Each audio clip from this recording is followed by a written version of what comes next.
Okay, good afternoon, good morning, good evening, and welcome to Scaling Growth and Innovation, the webcast from Futureproofing Next. We call it Futureproofing Now. And today I'll be joined by my collaborator and co-host, Sean Moffitt, and we're both from Futureproofing Next. And our guests today will be Kent Lawson and Ann Hargraves and Stina Jorgensen and Jed Schneiderman.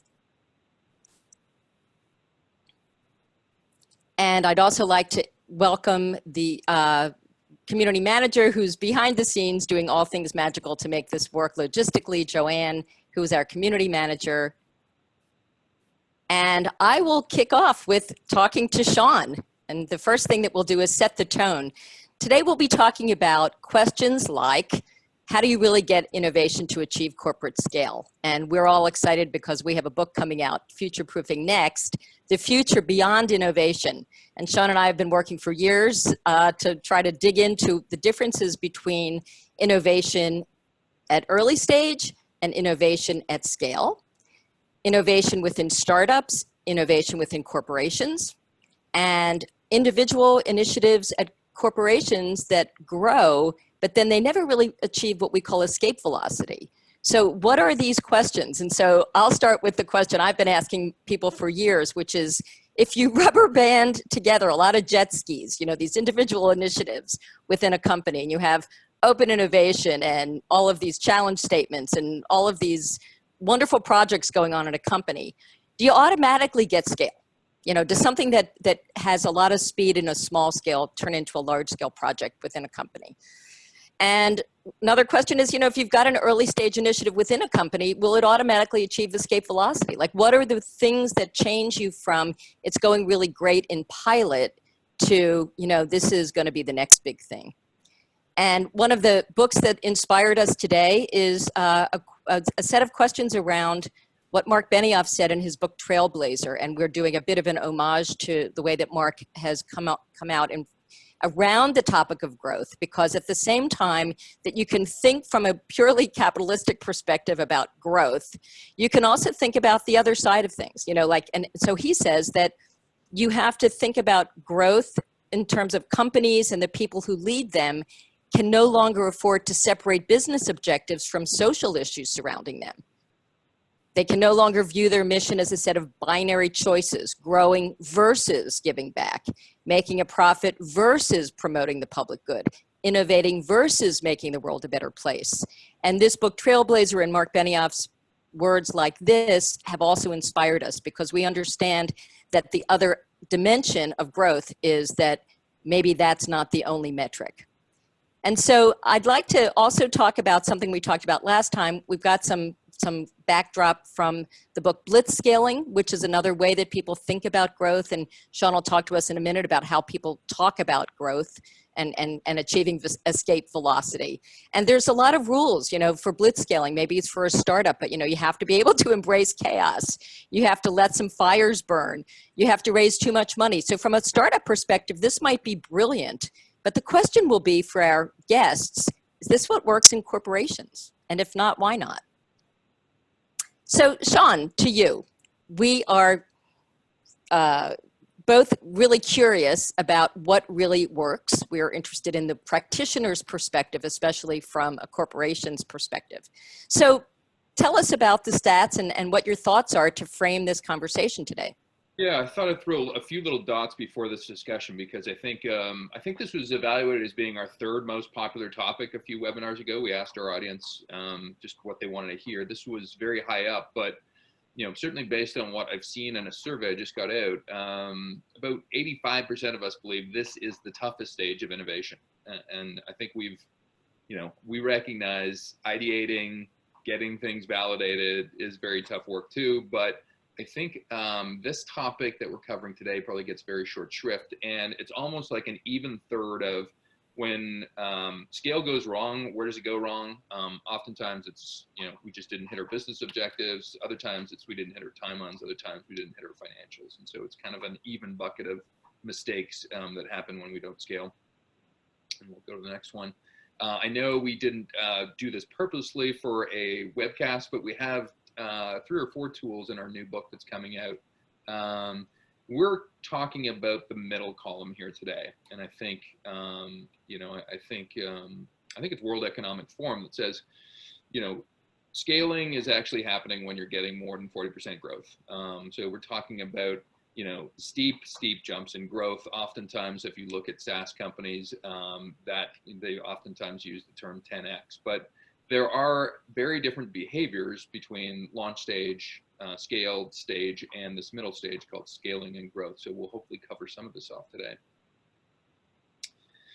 We always love to do one collage or another that seems to get good digital traction. And we've actually looked at 25 contributing factors that do lead to scaling innovation. And we've got a little color-coded process here in terms of just the 7 different buckets of factors. And I think our panelists are all extraordinarily capable of covering all 7 of these off today. So I won't, we're offering this webcast after, so don't write madly at home.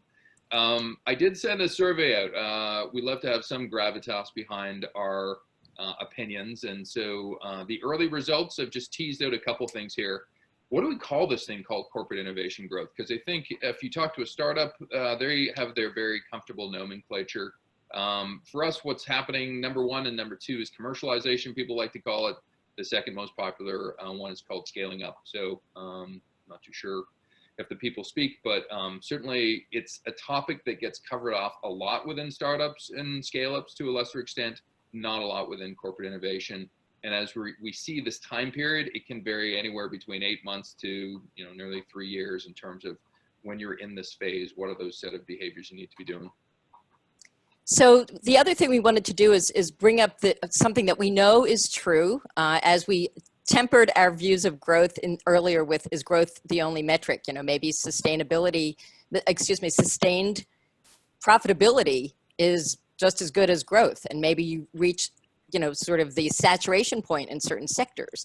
So we like to look at stats from other people as well. And so there was one that talked about the fastest growing brand. But once again, you know, over the last 5 years or so, things that grow quickly sometimes can reach maturity and stop growing, but still be unbelievably successful. So we want to make sure that everybody is on the same page with things like number 1 being WeChat. Some companies that are also number 11 is Netflix. Very different in terms of the industry from the outside, and yet, you know, the notion of scale, maybe it has to do with the ability to be a platform and have a play that's technology based. NVIDIA, everybody talks about AI and the kind of, they used to call it Intel inside. Now it's sort of like NVIDIA inside, and so NVIDIA. And so questions like that come to our minds that are provocative to us. You know, what role would technology play? And then we always wonder about China, you know, whether it's WeChat or Huawei or the others. You know, there's this feeling that the sense of growth might be coming from regions all over the world. It might be Copenhagen, you know, in Denmark and the Nordics, because we've got some representation there today. It might be Africa like we had last time. We don't know. And so the question is also globally. And then once again, we looked at, you know, a couple of years ago, what was viewed as fastest growing in terms of brands. And, you know, Gucci, there's something, you know, Tesla. So we know that some of these brands are growing quickly. And so what will it look like 2 years from now is the question. And so I'd like to bring on Kent Lawson. And one of the things that I'll do is we'll talk about scale and growth and speed and all of the above. And one of the things I'd like to do is introduce Kent. Right now, you're with Blue Cross Blue Shield. You and I met years ago when you were at IDEO, and we were doing this humbly named project, The Future of Healthcare. We decided it might have been embarrassingly more than 15 years ago that we've known each other. And you've also been an AbbVie and at IDEO. Tell us a little bit more about yourself, and then pick a topic that you'd like to talk about from this first round. Thanks, Andrea. Good morning, good afternoon, good evening. It's great to be with you. And so my background is in industrial design. You know, early on, fell in love with sort of the intersection of design and healthcare, and have spent most of my career there trying to create the future of healthcare. Don't think we're there yet, but give me a couple more years and maybe we'll get there. You know, as you were setting this up, I kept on thinking back to my time at IDEO, leading the health and wellness practice there, One of the things that drove me nuts about consulting at IDEO and about the work that we did there, we would come up with, we'd do the research, we'd do the hard work, we'd do the heavy lifting, and we would come up with, we were sure market changing, industry changing solutions. And we would hand these beautiful babies over to our clients, mostly, multi-billion-dollar corporations, multi-billion-dollar, and with legacy cultures. We'd hand these beautiful babies over to those clients, and they would somehow disappear into the ether of that corporation. And one of two things would happen. Either, number one, this beautiful baby that we handed over would show up in the market maybe 5 or 6 years later and look nothing like what we had handed over originally to our clients. Or number two, that beautiful baby would just go, be handed over to the corporation, and then it would just disappear, never to be seen on the market, never to be seen in the industry or in the world.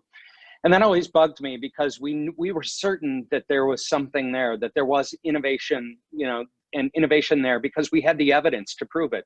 We had the users and the customers' feedback that this was something special, that this was actually something that was going to change sort of the face of their business. And what we found is oftentimes, scaling innovation in a small group of people that were really excited about change and had the attitude of sort of what was possible, was a lot different than trying to implement any change or any innovation inside a legacy environment or a legacy culture, where people are more interested in stock price, or more interested in keeping their bonus either at what it was last year or a little bit better this year, and not interested in rocking the boat or creating a different way to work inside.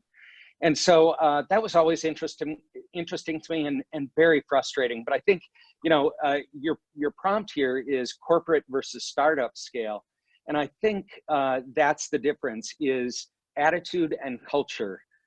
So the startup, when you're working in a startup, I've worked in a number of those. It's all about the art of possible, and the world looks rosy, and we can do anything, and we can change the world. While in the corporate environment, it's all about keeping the performance engine humming and making sure that the profitability is still there. Don't change, don't rock the boat, and make sure our stock price continues to inch up. So let's now be positive around this, because clearly, clearly you're working for a very large organization now, and you have in the past, since those days. So we always say we have to be fighting the good fight. The people who have the answers to how to drive innovation, who work within corporations, which is mostly, all of us. We've had that that challenge. So let's be positive now. Like, what does it take? What are 2 or 3 ideas that you share in terms of when you can trip that and change that?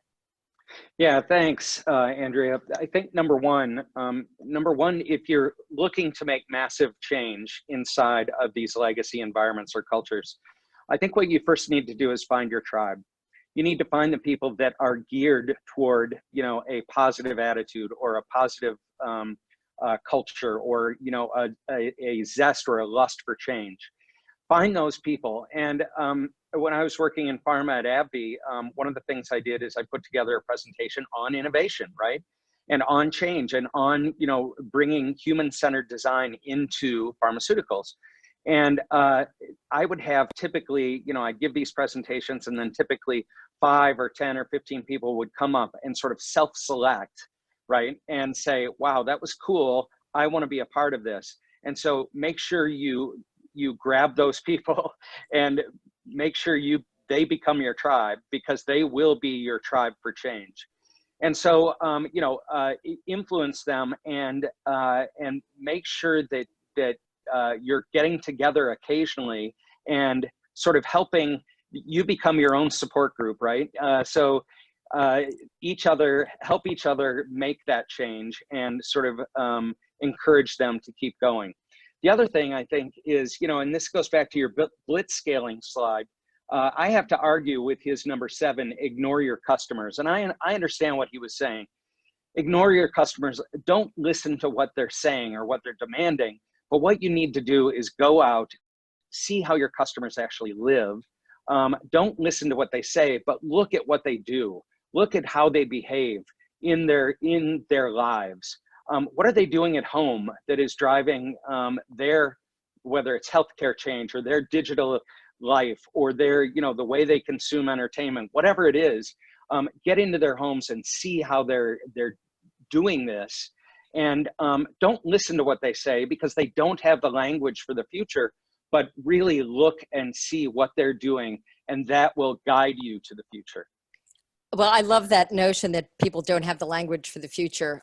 You're being a bit humble in that I view you as one of the pioneers of being able to get this completely right at scale. I mean, you're one of the people who has taken not just healthcare, but human-centered design and really applied it in brilliant ways throughout your industry and touched many lives. So with a little bit of humble bragging, I wonder if you would, and also without saying anything specific, would you share an experience with us of how you've made it work? Because as I said, we view you as a pioneer in really getting this right. Absolutely, and thank you for that. I'm blushing. So I would say one sort of war story, and this, I'll go back to my AbbVie days because that was, it was a 126-year-old legacy culture. And finding your tribe, number one, and then getting out to see your customers or your patients. I was working in South America with the general managers of our South American country teams. And one of the general managers in Argentina, we went out to patients' homes, and we were working on a project around the injection experience. So how can we improve the injection experience? And the general manager in Argentina was actually a licensed endocrinologist. And we went into the home of a person that had diabetes, and we sat at her table and listened to her and, sort of toured her home. And we sat there for 2 hours, a little over 2 hours. We ate cake because she had made cake for us. And it was an amazing experience. And as we were coming out of her home and driving back to the office, this endocrinologist says to me, I learned more in those 2 hours than I learned in my 9 years of practice and all of my years of medical school. And it just, with our doctors and with our business colleagues, we just don't know how people live and how people think and how they act. And so we need to get out there and see that, and we'll learn more than we can possibly imagine. Well, thank you for that. And we were trying to buy you the extra minute. I think we did. And also at the end, we'll have a bit of a round robin and would love to talk later, if you can think of maybe one tool that you can suggest to everybody in our community that's just useful in addition to this getting out and living, observing and experiencing people. So this was incredible. Thank you, Kent. Thank you. Definitely could have gone on longer, but I'll now turn it over to Sean to introduce Anne. Yeah, we're going to pivot to the people side of things, which I've experienced firsthand where working within change companies or change teams within bigger organizations. Sometimes you face there's the change teams and the operating teams, and how do they meet together? But I want to introduce Anne Hargrave. She's principal of Mindset. She comes to us by way of Boston, I think today, unless you're traveling. And we were just on beforehand. She has an embarrassing amount of interesting stuff going on in her personal life. We're going to keep it professional today, though, and actually just talk about some of your specialty in terms of scaling HR departments. You've worked inside a variety of different ones. I saw Keurig. I saw there was a soup company, Kettle Cuisine, I think, that you had worked in. I think you've also worked at venture capitalists and publishing. And I find this whole arena around employee engagement and kind of aligning purpose and profit and people to be really interesting. So have I left any key details out of your bio here, Anne?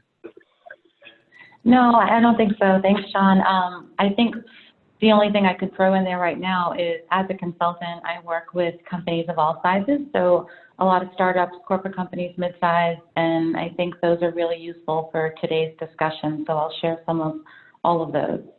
Well, I think that's an interesting foray into our first question, because as I mentioned off the top, I find a lot of the discussion around scale to be around startups. You're in a company of 20 people, 30 people, and you're 12 months old. More of our focus today is around corporate innovation in terms of, okay, I'm in a company of well over 50 people. How do they function differently from a people standpoint in this crazy high growth stage? Well, there's a lot of interesting things around that. I'm glad you were interested in that, because it's my life's work here is to go around and talk to companies about how to get it right, how to get the scaling right. And it's probably the most fun thing I do, but it's the most interesting thing I do, because a lot of times when you bring to the attention, bring to CEOs or CFOs or whoever you're talking to, depending on the type of company you're in, saying these are the things that are happening. Most of the problems that we find are in that middle zone. So it's not during the startup stage, it's when they get to that mid-sized stage and they're ready to do something really big. They're ready to either commercialize or go public or put something out in the marketplace, launch their product. And that's when they start to have these hiccups. And the hiccups, I think, it's interesting to me. What I have found is when you are in a startup company and you are 35 people, 20 people, everybody talks to everybody every day. Everybody knows everybody. Everybody, or at least most of the people, have been there from day one. They completely understand the mission. They know exactly where they're going on the map, and they've decided together how they're going to get there. What happens when you start getting into this more corporate size or blending of cultures or mergers and acquisitions, when you get to those different phases, people are not talking to each other every day anymore. They may not know each other. They may know somebody's name, but they don't understand their role or the responsibility. And it's really where the communication breakdown stops. So they don't have processes in place to let everybody know what's going on. And to kind of go back to some of the things Kent has said, I'm all about culture. I think the word has actually been used so much it's become somewhat nebulous. People don't know exactly what culture is anymore. But really, it's the way people behave, it's the way they act, it's the way they treat each other.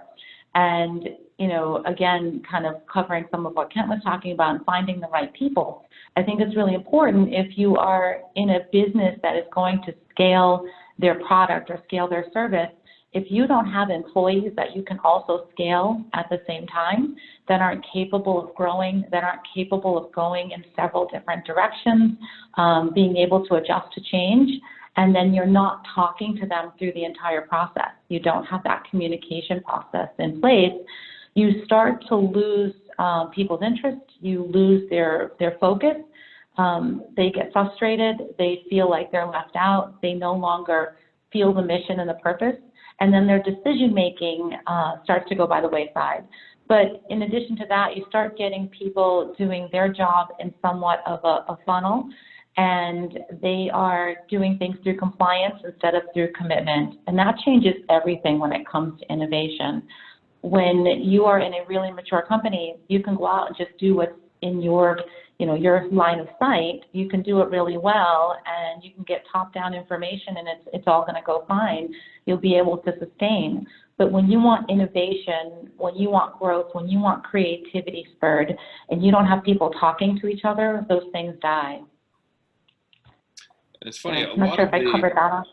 Well, no, you've almost covered 3 questions in one, which is great. So now I'm like on to great. question number 4. We'll cover our 9-minute segment off here adequately, I think. So I was going to say, a lot of times, the stage acts within this world or sphere make the sound so simple. And I think for all of us that have been part of it, this, particularly the people side of this, some people like to resist change. Some people are new to the company because you've just hired a whole bunch of people to actually make that change happen. And how do they act in that culture? Are there patterns in terms of when you get out of that pilot stage and into scale stage that repeatedly you see over and over again companies fail at? Yeah, there's a few actually. That's usually when I get called into a company, is when they're about to go to that stage and they're having problems. And I tell every company that I walk into, if you're having business problems, you're having people problems, because the people are the ones that drive the business. And communication is a big part of that. Bringing people in, as you're growing and you're in that stage, you're bringing a lot of new people in, and typically at high rates. The company that I'm sitting in today, this is one of my clients, in fact, and we're hiring at a pretty high clip. They're ready to go into commercialization, and they were starting to have problems at that stage. And it's kind of twofold. Part of it is the communication between the people in the business, whether they've been there since day one or whether they've been there, day 500 or 1,000. But as you're bringing people into the business, there are two things that really need to happen. I always say onboarding begins at the first phone call. If you are not starting your onboarding process with mission and vision with the very first phone screen, then you're missing a severe opportunity, very important opportunity to get that mindset of the possible employee to come in and really drive innovation, creativity, and be bought in. Buy-in is good decision-making and commitment. Once you bring that employee in, it's so important to not just bring them into where you are and to talk to them about where you're going. I think one of the big misses of companies at this stage, because they're almost relieved to be out of startup stage, that they almost lose that fire and what got them there, and they don't bring people along the way from inception to where they are now. So they don't talk enough about the past and how they got there, and use onboarding as a form of storytelling to get people involved in the story and want to be part of the story and want to be part of the next chapter. And we did some really great things. Keurig is probably my favorite example of that. And if you'd like me to elaborate there, I will. If not, I want to make sure I'm staying on track for you. I think you're in the sharing an experience, and I love the fact you're choosing Keurig, because I've always wondered what happens behind the wizard, behind the curtain in that company. So yeah, that company is a juggernaut, and probably the best experience of my life, and I've had a lot of really wonderful ones, so that says a lot. I'll go into I could give you lots of stories about Keurig, but we'll stick with this people side of it at the beginning. I noticed when we were bringing people into Keurig, I was employee 144 at Keurig. So we were at, a pivotal stage. We were at that point where things were starting to be processed. People that were coming out of the startup stage were resisting the process stage with a little more rules and regulations. They didn't want bureaucracy, but we didn't want anarchy either, so we had to come up with something. And then we have new people coming in, and those new people were being onboarded at that stage, so that stage made sense to them, and they didn't understand the resistance of the people that had been there for a long time. And that's where the relationship breaks down, that's where the communication breaks down, and if you don't figure out how to kind of blend those two things together from day one, then you miss a really big opportunity to connect those people and to use the talent that you had and the talent that you're getting to create what's going to move you into the next phase.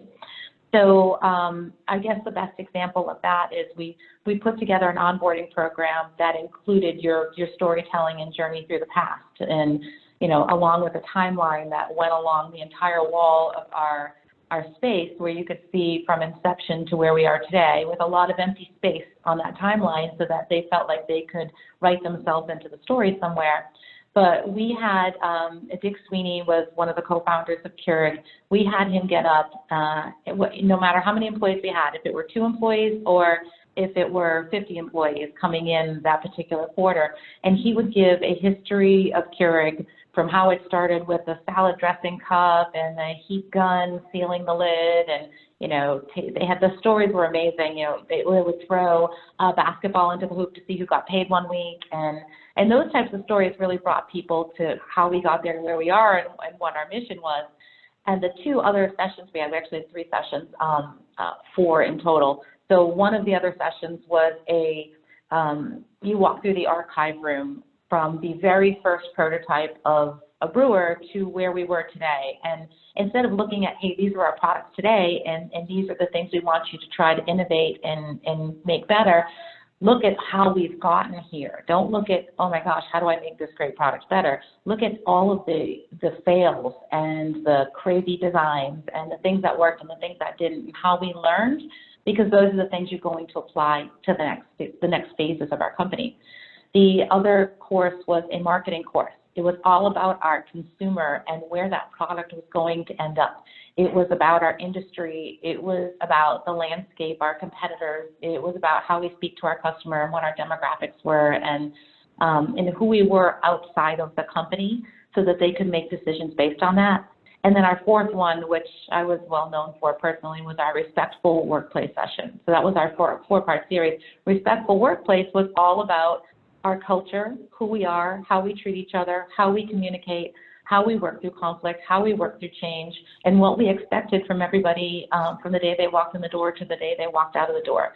So we talked about product life cycle, we talked about employee life cycle, we talked about our history, and we talked about our future all at once. I mean, Did I use my 9 minutes, Sean? No, it's a great example, but it's a great example though, in terms of just like companies actually having a soul and not kind of acting like the Acme company that could be just the same as the company down the street. I'm going to throw it over to Andrew again, but we're going to have a round the horn at the end. So think about just how the people side balances off with the other three discussions we're having, and we'll talk toward the end. That was really interesting. And I think, once again, I'm going to also request that, Anne, at the end, that we talk about, for the whole community, what one tool where they might start, because this was really super interesting about, how to blend a culture of the inception of a company through to its various growth stages. It was really interesting. So I'd like to introduce now and welcome Stina, is it Jorgensen? Yes. And I have worked with Stina again. I'm feeling like we've got this global future-proofing community. You could tell a little bit about, you come from both Nykredit and Danske Bank, and now you have your own startup called dreamplan.io. Tell us what you want us to know about your perspective from your past employers and companies about growth. Sure. So in the last company I was in, Nykredit, the largest bank in Denmark, I was responsible for the digital innovation department, and that's always quite a challenge to have a department called something with innovation, right? Because people are going to look at you as a theater puppet, I think, a lot these days, because it's been so used and misused, the term. So my experience in that role was, and I'm building very much on top of what Ken said and what Anne said, that when it came down to actually being successful with scaling what ideas we were cultivating, we found that if we had had a business owner on board from the very beginning, someone who had maybe not thought up the idea, but who had been part of becoming, or been willing to participate in workshops very early on, when we maybe only had a customer inquiry into something, or something we had observed in one of the branches that was failing or wasn't sufficient, or was obviously a point of irritation for the customer. When we had found someone in the business unit that were willing to spend maybe just 1 hour, 2 hours brainstorming with us, that person would become our ambassador and would be fighting for us alongside with us over the course of the project or the assignment. And what we found, we found these people by looking into who are good networkers. So quite a lot of the times, these would not be the most brilliant colleagues who would be promoted on the intranet, or who would be the top 100 in the talent pool or whatever. They would be the guys who would know guys, who had maybe started in a branch, and then they would move into headquarters, and they would be someone's secretary maybe, or someone, and they would have this big network of people internally in the company. And they would have so much on the ground to contribute with. And once you had those guys on board, they would be the ones who would actually help us gain trust in the rest of the organization. So that would be one thing, to get that networking person on board really, really early on in the innovation process itself, in the development of the idea. So that would be one thing. And what would be difficult in that respect would be that these people would often be very, very busy, obviously. So taking time out to join us and join the project would be a challenge in and of itself.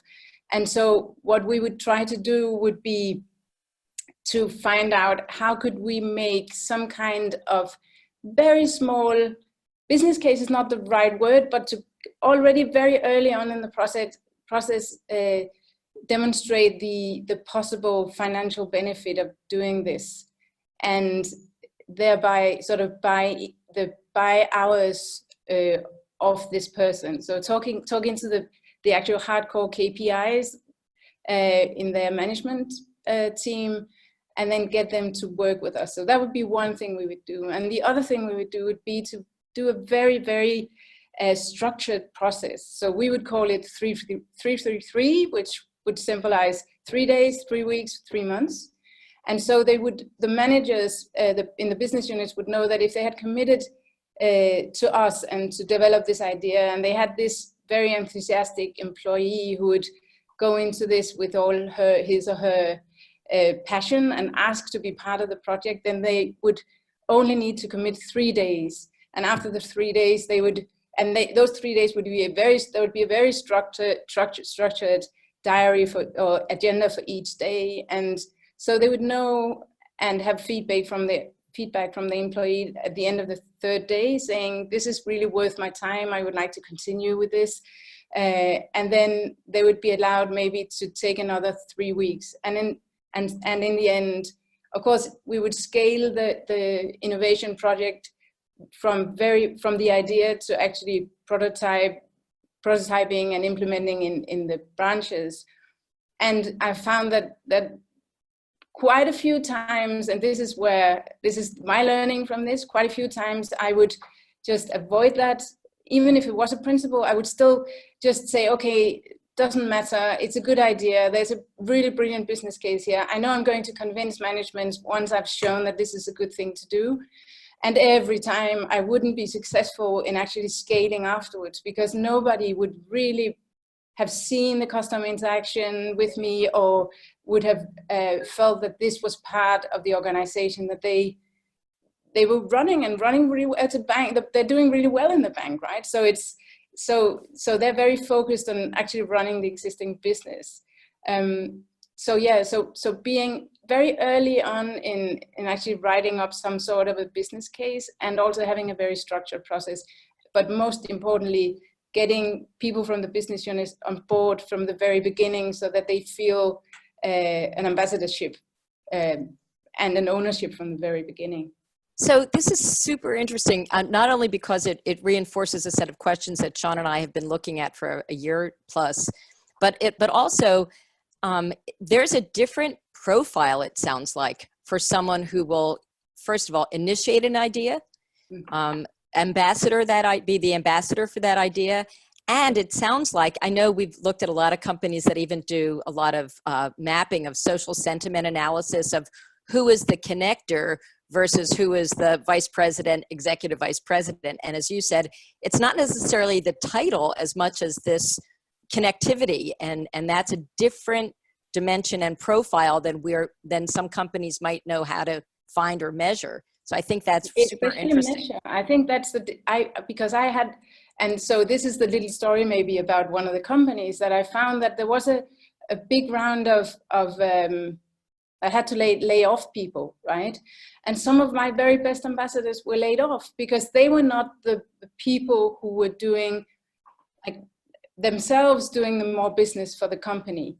But I would still argue that if you looked at what they benefited the company, that they would actually nurture the very difficult clients that maybe you wouldn't make so much money on them right now on the paper, but the fact that when they had been laid off, their colleagues had to handle the difficult clients, and that would be a downside for the company. So I think the fact that we're not very good at measuring how people who understand to network and who have the kind of social skills where they can point you in the right direction if you need the lawyer who is more flexible and understands digital. So who is that of all the lawyers in the company? Or so that would be a different lawyer than the lawyer that would be appointed to your project, because your project would be a prestigious project because an innovation project. So we need to kind of invent, or I hope it's already invented but not implemented yet. We need to find ways to measure the value of people who are brilliant at networking, because I find that that's overlooked in a lot of big companies. That's fantastic. And I'm hoping that when we do the round robin, you'll give us perhaps the short sentence. These are at the end is kind of a short sentence, right? Of why you just decided to begin your own company. We would love to hear that very quick elevator pitch of that, because we'd love to support you in what you're doing next. So thank you, Stina, and we'll be back to you in just a little bit. So back to you, Sean. All right, we've got like the anchorman part, I guess, here, Jed. I've known Jed for, God, way too long, I presume. We had a cup of coffee at Procter & Gamble together, and I know Jed's an interesting, first of all, he's executive VP for marketing and growth at EQ Works, which is a leading kind of audience platform. And previous to that, he was the founder of Tap Mobile, which is one of the leading marketing, mobile marketing companies in Canada. So he's done startup, he's done small stuff, but you've also been an employee of Bell, which is Canada's biggest mobility company. You've been an employee of Microsoft, you've been in media, and obviously we spent some time in CPG together. I don't know if I've missed anything off the list, but beyond being a big kind of person in the growth scene of Toronto and being both a corporate and a startup person, you're probably the ideal person to ask the question, like, what's the difference between scale in entrepreneurship and scale in corporate life? Sure. I mean, it's such a big topic. I'm going to just focus on a couple of elements and hopefully leave people with something tangible. So thanks for having me. I think the big challenge for a startup is it comes down to two things. One is being very strategic while at the same time worrying about revenue and profitability. So there is a real challenge for a lot of startups in terms of being well capitalized. Many are not. And so oftentimes they're chasing revenue as a means of survival, and it's revenue that oftentimes isn't very strategic. And I think it leads to the second point. And the second point is, and there's a wonderful idea from a podcast called Starting Greatness, and it's really about product market fit.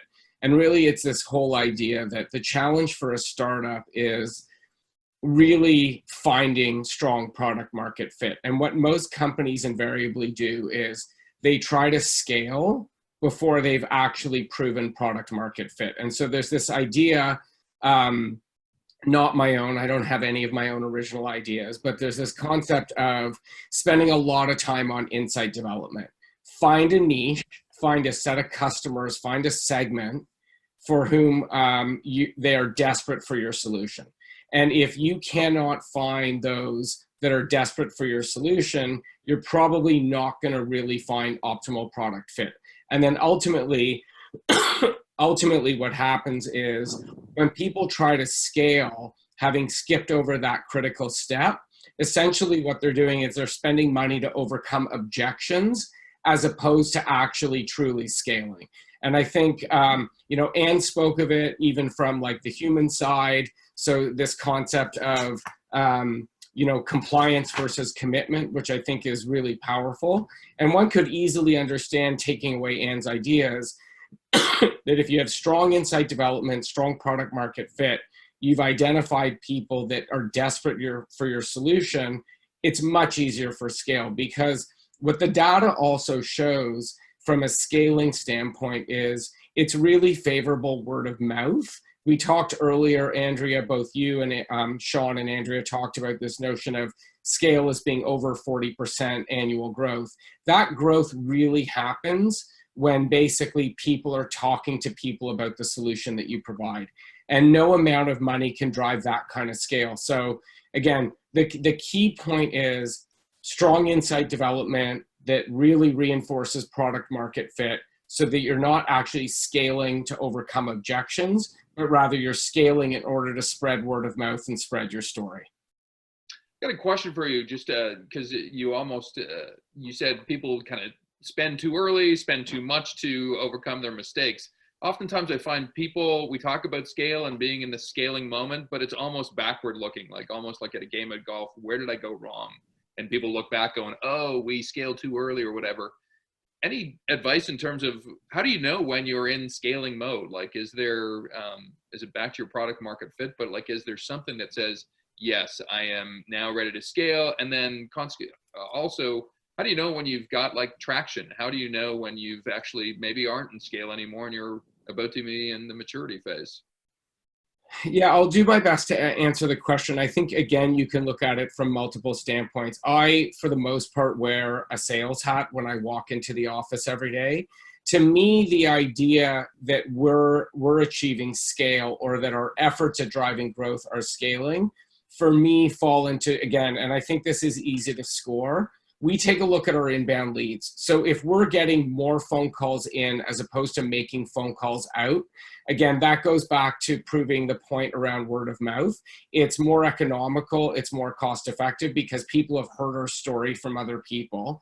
I think the other thing is there's pattern recognition. So are we actually, excuse me, selling to multiple customers within a vertical? Are we actually selling the same product over and over again with minimal customization?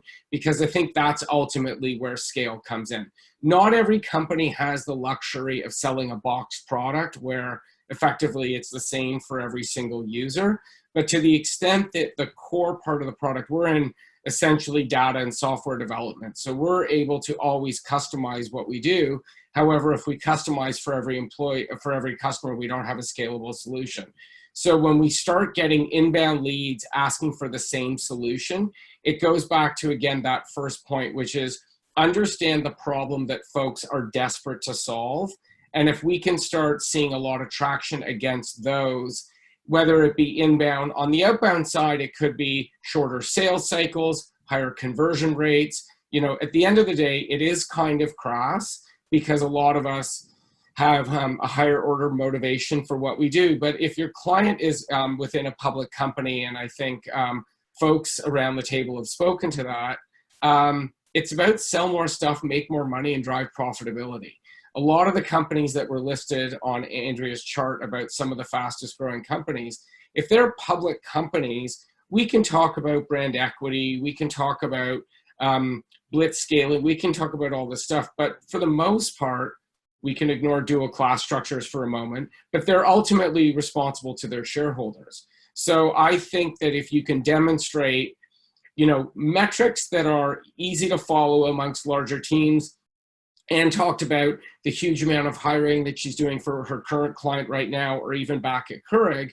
But if you can start to see that flywheel take effect, and then all of a sudden, again, I just use this expression of rinse and repeat, which isn't designed to take away from either the complexity or the enjoyment of work, but if stuff starts to happen over and over again, either inbound or outbound, I think that's proof of both product market fit and when your efforts at scale are actually working. I think there's one maybe final question before we kind of have our free-for-all, Jed. I think as much as, you know, the growth hackers of the world make this seem like this crazy, yeah, let's just throw stuff at the wall, I mean, it's a real discipline scale, isn't it? And I think in exchanging notes before our call today, you and your previous life have used a couple of different things that kind of made your company scale at the time. You want to talk to one or two of them briefly? Sure, I'll talk about sort of the good and the bad. The good was, you know, when we started Tap Mobile, we were relatively unknown.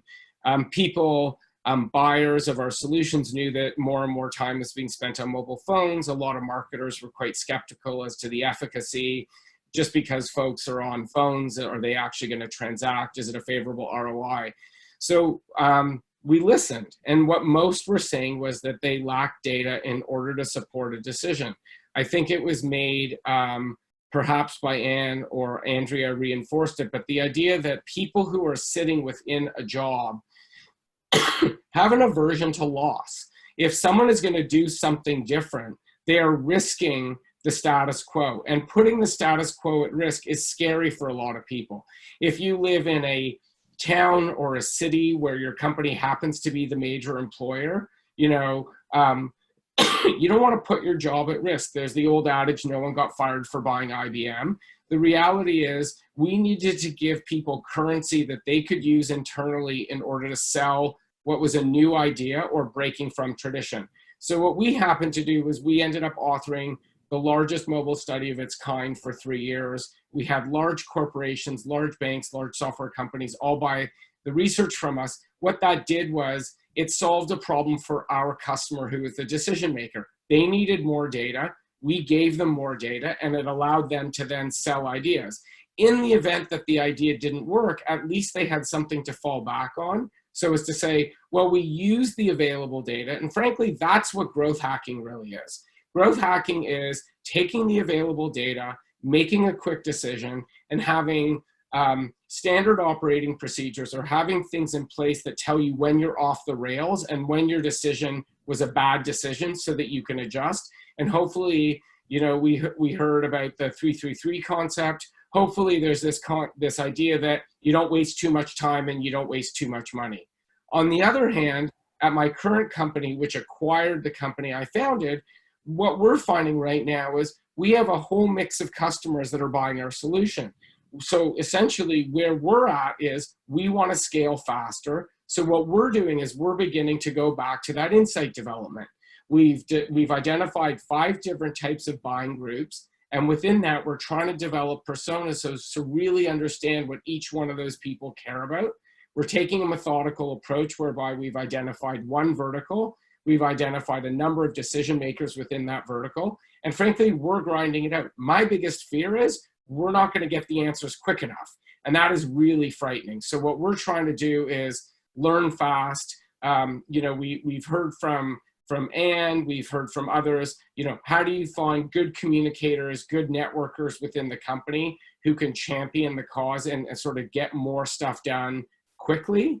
It didn't say that too eloquently, but really what we're just trying to do is prove hypotheses really quickly, get to quick yeses, quick nos, and then move on.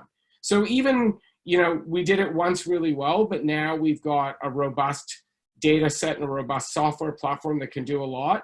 We've got to find out the biggest pain points for the biggest addressable market, and then really understand how to sell consistently so that we can scale. And that's how we're attacking that problem.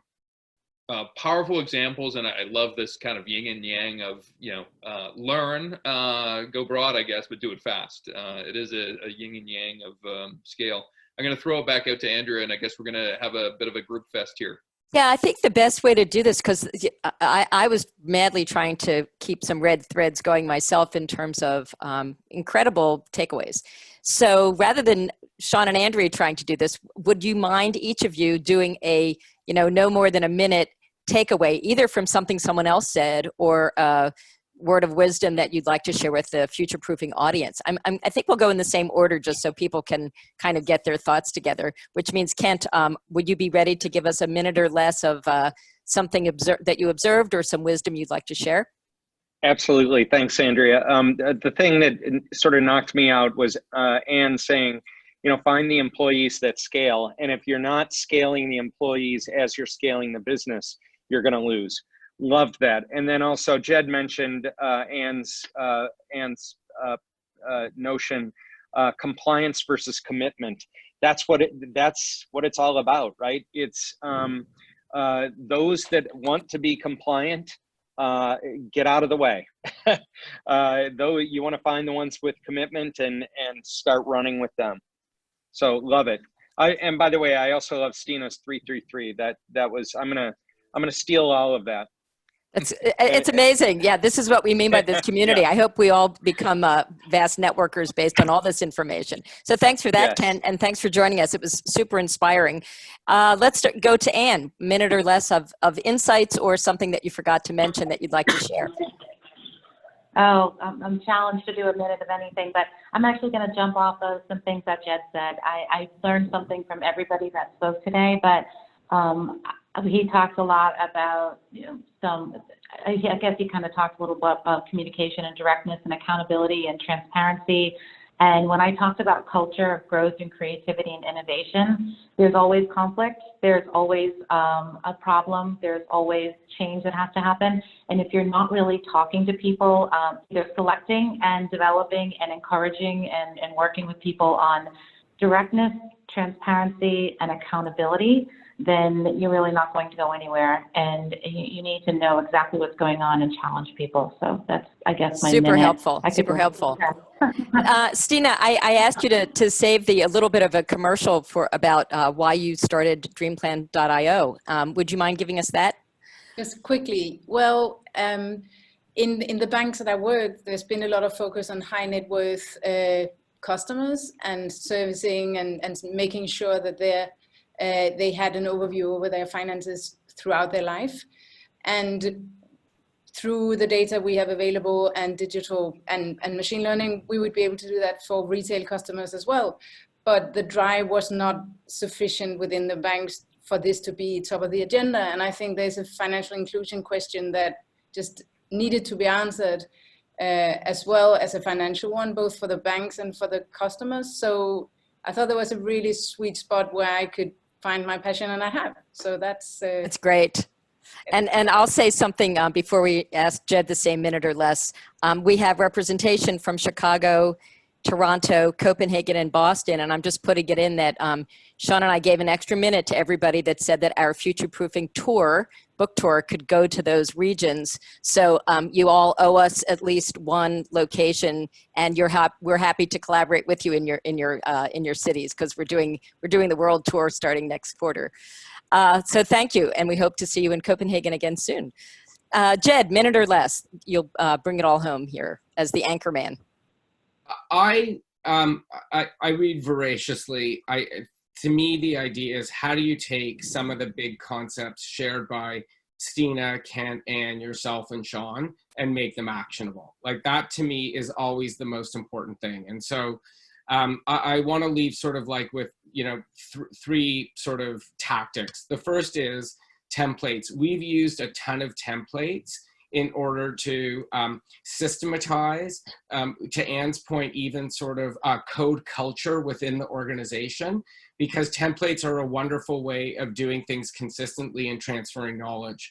Related to that is even this concept of standard operating procedures. Like, are there best practices?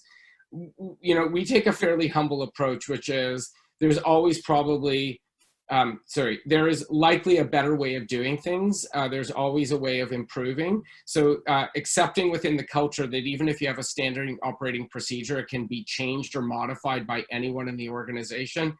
I sent a note to someone on my team. I asked her to update something. I said, there's got to be a better way of doing this so I don't bug you.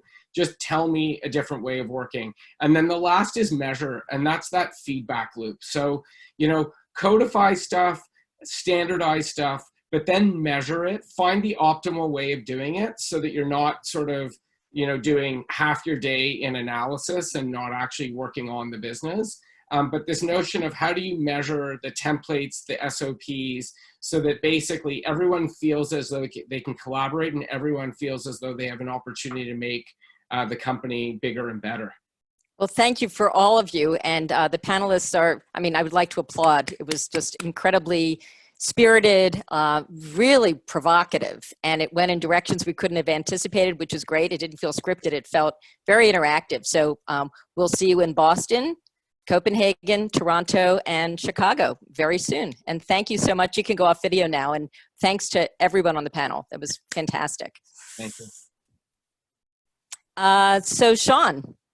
Yeah, I think way to go in terms of scaling our own business as we're talking about scaling, Andrew, just inviting ourselves into everybody's cities. I love it. It's very purposeful. Couple of last housekeeping things as we leave. We always love to ground whatever we've learned with some type of hopefully quantitative or qualitative insight. We do have a survey out now. We're asking a lot of questions, and truly this time it is a 5-minute survey. Sometimes I say it's 5 minutes and it isn't. This is a 5-minute survey. Hopefully you can go to the scale barometer and tell us what you know about scale. It's going to the next slide. As Andrea so adroitly mentioned, we do have a book coming out, and on Leap Day this year, we are getting our pre-order links out on wherever good books are sold. We have 6 core messages to the world. Certainly you can learn about it at futureproofingnext.com, the book. And then as well, if you message us at hello@futureproofingnext.com, I will be happy to send you our précis and just give you a glimpse of what the book is going to be all about. Next 2 webinars, we do 2 a month. Our first one in March will be around future readiness. There have been very few attempts to actually audit and benchmark how somebody is ready for the future. We've got an audit tool we think is really good, and we want to share it with people, and this will be our first public unveiling. And then we also are building a card deck, an interactive card deck of the 52 leading business models of the future. We've spent the last, I want to say, 9 months evaluating what those are, and we will put them into a fun, interesting format. So look forward to that. And I'll just say one last thing, and then I'll let you sign us off. But I thought it was really interesting what Jed said about templates, SOPs, and measurement, because that's what we're all about right now. We're hoping that the book, which has templates, standard operating procedures, and measures, will be a new interactive tool to introduce to the community, so that we can kind of have an evergreen conversation about, is it working? How do we change it? Because we would like to have our whole website and community be based on things that are really working to keep us ahead of change. So yeah, Jed's comment was music to my ears anyway, in terms of the approach we've taken. Templates are big. And then in terms of the sign off, I think, once again, I want to thank all of our guests for being on today. They each came at this topic from a different point of view, which is what we try to do every single episode.